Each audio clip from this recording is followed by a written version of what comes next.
Hello and welcome to today's video. This video is my vampire book recommendation. I've got a load of vampire books here, 8 altogether. 4 of them I've read, loved, would 100% recommend. 4 of them I've heard so many good things about that I really want to read them, and they're not necessarily personal recommendations from me, but I have like hopes that all of the books here that I haven't read will be 5-star reads, and I'm kind of like that kind of confident in them that they are going to be that good because of all of the various recommendations for them that are out there. So yeah, that is what we're going to be talking about today. First of all, I will go through the 4 books that I have read. So first up in terms of vampire books is Carmilla, the original vampire tale. I love this. I thought it was really good. I definitely would say you do have to go into this one knowing that it did come out when vampires weren't like told in stories, they were just myth and folklore. So a lot of the things in here, although for like us and an audience reading it today it's obvious, I feel like what you actually get from this would have been such a big shock reading it back when it came out that you really do have to kind of like respect that and see that.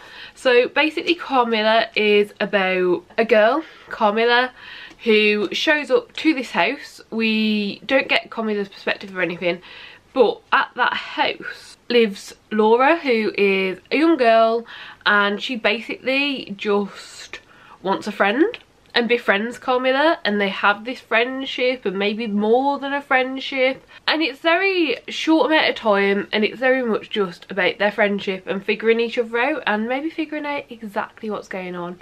But yeah, really enjoyed it and definitely would recommend it. Then next up I'm going to recommend book 1, but honestly I'd recommend the whole series, and because of the age of this series the books do seem quite like episodic, and the way in which they're written, I feel like the more you read the more you get from the series. They are very different and very progressive in the way that like from book 1, book 2 expands even more, and then book 3 expands even more, and then and so on. There's so many books in this series, but book 1 is Glass Houses, and this is from the Morganville Vampire series. In book 1 we meet Claire Danvers, who is our main character, the main person that we follow, and right at the start of the story Claire gets bullied out of her like dorms where she's living. She's recently moved to Morganville, Texas to start university, and because of the bullying in the dorms she ends up moving into a house with Eve, Michael and Shane, who are all Morganville natives, have lived there their whole life, and Claire very soon comes to realise vampires are real and they rule the town. And oh my god, I just love this series so much. It is very YA.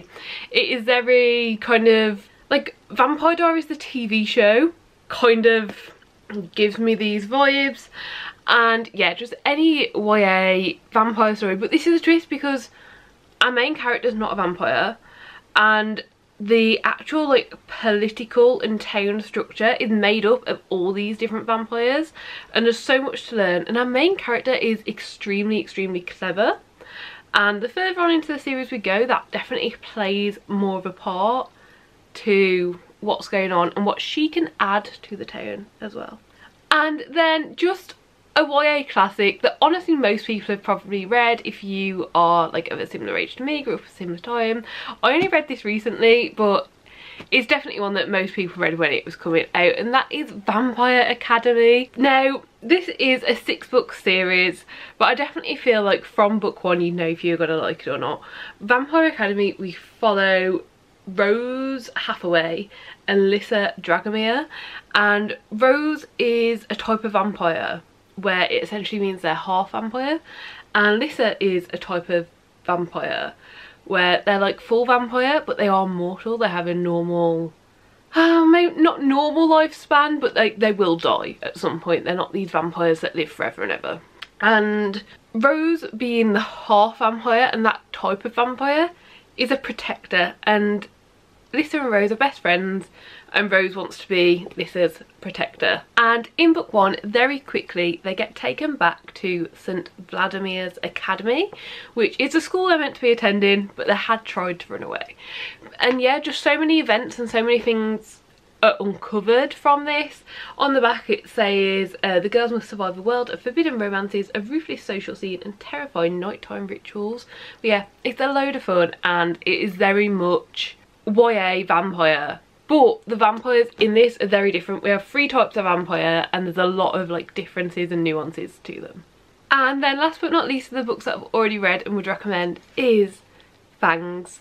This is absolutely amazing. I love it, love it, love it. And it is technically vampire and werewolf. So in Fangs we have a vampire main character and a werewolf main character, and it is literally just these little graphic novel style strips of this vampire and werewolf meeting, dating, and just like funny things that happen. It's not really got much plot or storyline, but it is just so much fun.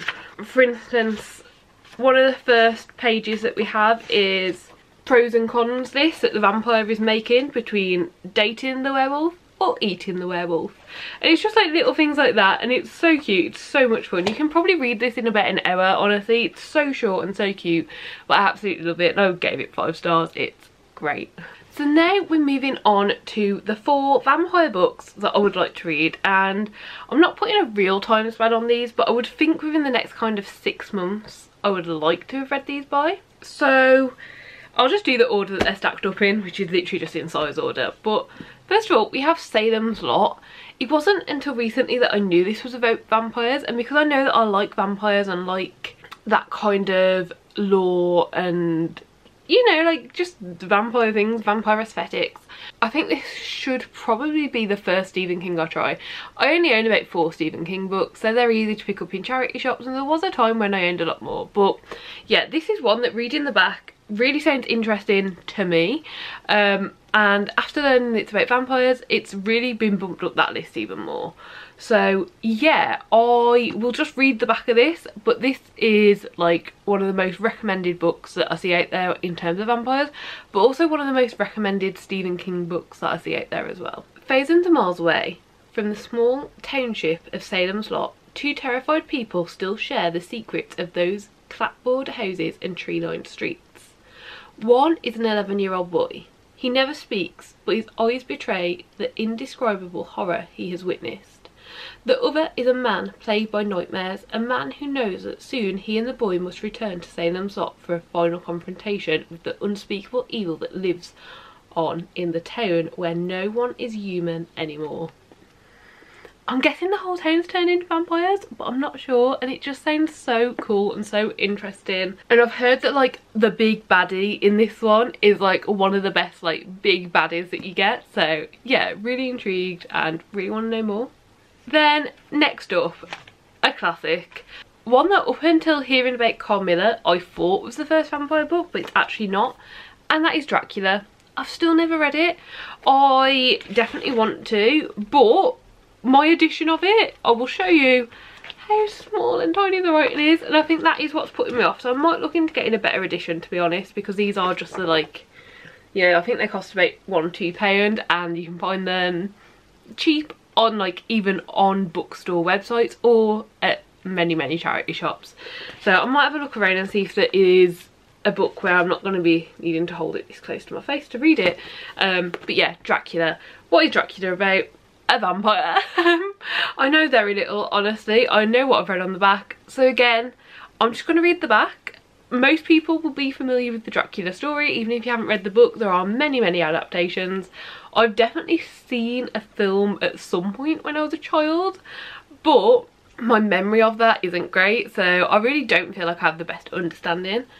But on the back we have, there he lay, looking as if youth had been half renewed. For the white hair and moustache were changed to dark iron grey. The cheeks were fuller and the white skin seemed ruby red underneath. The mouth was redder than ever, for on the lips were gouts of flesh blood, which trickled from the corners of the mouth and ran over the chin and neck. Even the deep, burning eyes seemed set amongst swollen flesh, for the lids and pouches underneath were bloated. It seemed as if the whole awful creature were simply gorged with blood. He lay like a filthy leech, exhausted with his repletion. I just think I need to read it. I think, like, look, it's not a surprise that Dracula's on this list, right? Vampire books. It's a classic. It's known by many as like the classic. Even though Dracula wasn't the first, it was still the one that inspired so many and has really made vampires kind of like the cultural phenomenon that they are today. So yeah, definitely one on the list. And then we have kind of like one that I haven't heard too much about, but I've read from this author before. So this is called Vampire Blood Trilogy, but this is book 1 of the saga of Darren Shan. But this trilogy, which is book 1, is books 1, 2 and 3 of 12 books. But it's been bound up as a trilogy, but I think they're intended to be read kind of together as well. So in this one, in case you have got the, rather than getting the bind up, you get in the others, there is Cirque de Freak, The Vampire's Assistant and Tunnels of Blood. And yeah, I've read the Demon Arta series by Darren Shan, and I'm planning on doing a reread really soon because it's been almost 10 years since I read that series. I think I was 14. It's been more than 10 years since I read it. Oh my god, I think I was 14 when I read that series and I'm 25, almost 26, so it's been almost 12 years since I read that series. So a reread will happen very soon. And then I think I just want to jump straight into this one. Darren Shan is known for horror, known for all of those like gross elements and really making you shocked and scared. And yeah, I just want to read this. I also think that he might have named the main character after himself, because I just got really confused as I was about to read this out, because I only really know what I've like known online. But yeah, the main character is called Darren Shan. Okay, so no one expects to pay for their mistakes in blood. But for Darren Shan, life as an ordinary schoolboy is over. In Cirque de Freak, Darren strikes a deal with a creature of the night that will change his life forever. In The Vampire's Assistant, Darren joins the vampire ranks but fights the urge to drink human blood. And in Tunnels of Blood, Darren will need all the luck of the vampires to defeat a savage enemy. Become a half vampire, explore the night feed. It just sounds so interesting to me, and like knowing Darren Shan's writing style and knowing the horror and the grotesque and the descriptions that I really hope that I get in this is just one I need to get to. Okay, and then last but not least is a book that has been on my TBR for a while. It's been on my radar for even longer, and I didn't know until like looking 2-3 weeks ago that it was even a vampire book. I don't normally read descriptions or really get into the plot and like synopses or anything like that because I don't like to be spoiled, so I had no idea. And honestly, I am so excited that this is, I haven't actually got a cover for it, I found it in like a charity shop thing, but this is The Historian, and I know nothing about it. I'm going to have to get the description up online because obviously I don't have one because I don't have the cover. But yeah, I believe that in this, our main character is a vampire, I think. To you, prospective reader, I bequeath my story. Late one night, exploring her father's library, a young woman finds an ancient book and a cachet of yellowing letters. The letters are all addressed to my dear and unfortunate successor, and they plunge her into a world she's never dreamed of, a labyrinth where the secrets of her father's past and her mother's mysterious fate connect to an inconceivable evil hidden in the depths of history. The letters provide links to one of the darkest powers that humanity has ever known, and to a centuries-long quest to find the source of that darkness and wipe it out. It is the quest for the truth about Vlad the Impaler, the medieval ruler whose barbarous reign formed the basis of the legend of Dracula. Generations of historians have risked their reputations, their sanity and even their lives to learn the truth about Vlad the Impaler and Dracula. Now one young woman must decide whether to take up this quest herself, to follow her father in a hunt that nearly brought him to ruin years ago, when he was a vibrant young scholar and her mother was still alive. What does the legend of Vlad the Impaler have to do with the modern world? Is it possible that the Dracula of myth truly existed and that he has lived on, century after century, pursuing his own unknowable ends? The answers to these questions cross time and borders, as first the father and then the daughter search for clues, from dusty Ivy League libraries to Istanbul, Budapest and the depths of Eastern Europe, in city after city, the monasteries and archives, in letters and in secret conversations. The horrible truth emerges about Vlad the Impaler's dark reign and about a time-defying pact that he may have kept his awful work alive down through the ages. That just sounds so good and so interesting, and I want to know more and I want to read it, and yes. So those there were all of the books that I've spoken about in this video. 4 recommendations, 4 kind of recommendations, but more to me than you, but also I expect them to be good, so hopefully to you as well. If you have read any of these, please do let me know down below, and let me know what you rated them if you have read any of the ones that I haven't yet. Should I read them? Do you recommend them? I would love to know. Do you like the video if you liked it? Subscribe down below if you'd like to see more content like this, and hopefully I'll see you next time. Bye!